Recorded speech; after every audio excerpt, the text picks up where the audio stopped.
It's been 18 months and F-16s have not yet arrived, Zelensky says.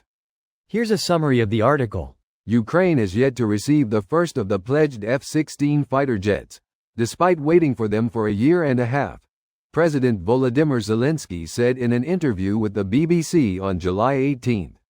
The president added that the fighter jets could help Ukraine push back against Russian forces and unblock the skies.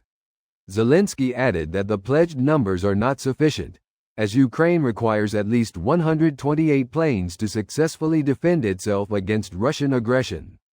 Although some defense experts do not expect F-16s to become game changers in the war, the jets may strengthen Ukraine's air defense capabilities and shield the country's population centers from Russia's daily bombardments.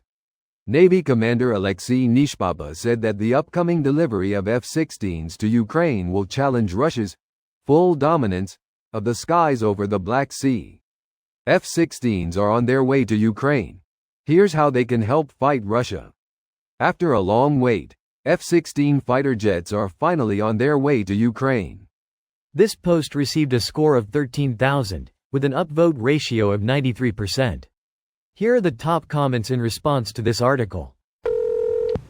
Context from article. It's crazy cause if the US wanted to, those jets could arrive very quickly. ETA. For the dense ones that keep responding to me, this was a joke. Geez guys. Mach 2. If we sent M from Eglin AFB to Kiev, it would take about 3.6 hours if my math is right. It's just under 5,000 nautical miles from Eglin to Kiev. At a cruise speed of 400 knots, it would take about 12.5 hours. F-16 can only fly supersonic for 5 to 10 minutes before all the gas is turned into fire and noise. Cruise speed of an F-16 is 577 miles per hour, or 501 knots. So just under 9 hours. But their ferry range is 2,500 nmi, so factor in 2 refuelings, and 10 to 11 hours. That's not how ferries work. They'd fly with a tanker the entire way, and fly around 0.8 to 0.85 Mach the entire time for fuel efficiency and tanker limits. They'd refuel probably 6 to 10 times, so they always have divert options available and never go below 60% fuel. Also, the jets physically getting to Ukraine is nothing.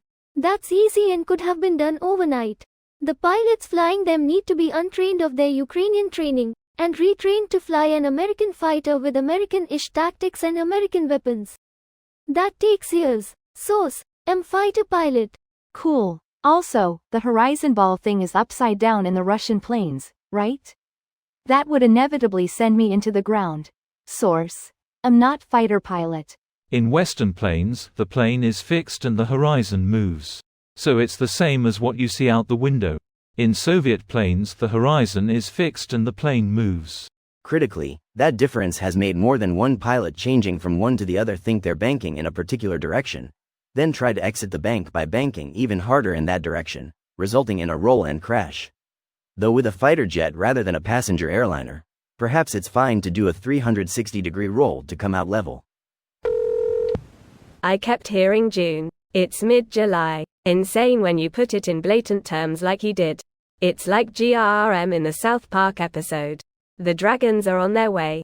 My estimate is that they'll arrive on the next day after tomorrow. Or at least they might if no efforts to speed up the process are made. Greater than next day after tomorrow. Fun fact, that day is called overmorrow in English. Which is 4 days after air yesterday.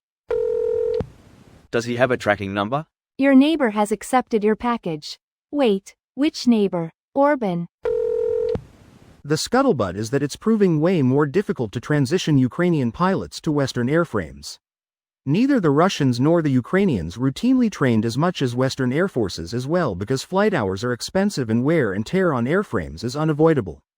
One thing Russian planes do have, historically, is very strong landing gear, while the landing gear on the F-16 was designed for prepared airfields, a luxury the Russians aren't going to let the Ukrainians enjoy, and you can't just put new landing gear on F-16s as it'll completely change the flight mechanics and stability of the airplane.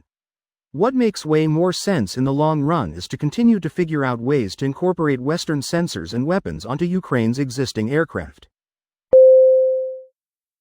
This video was automatically created by Reddit to speech. The article and comments in this video were selected from Reddit according to their upvotes, and any paraphrasing was performed by smmry.com, without any human intervention.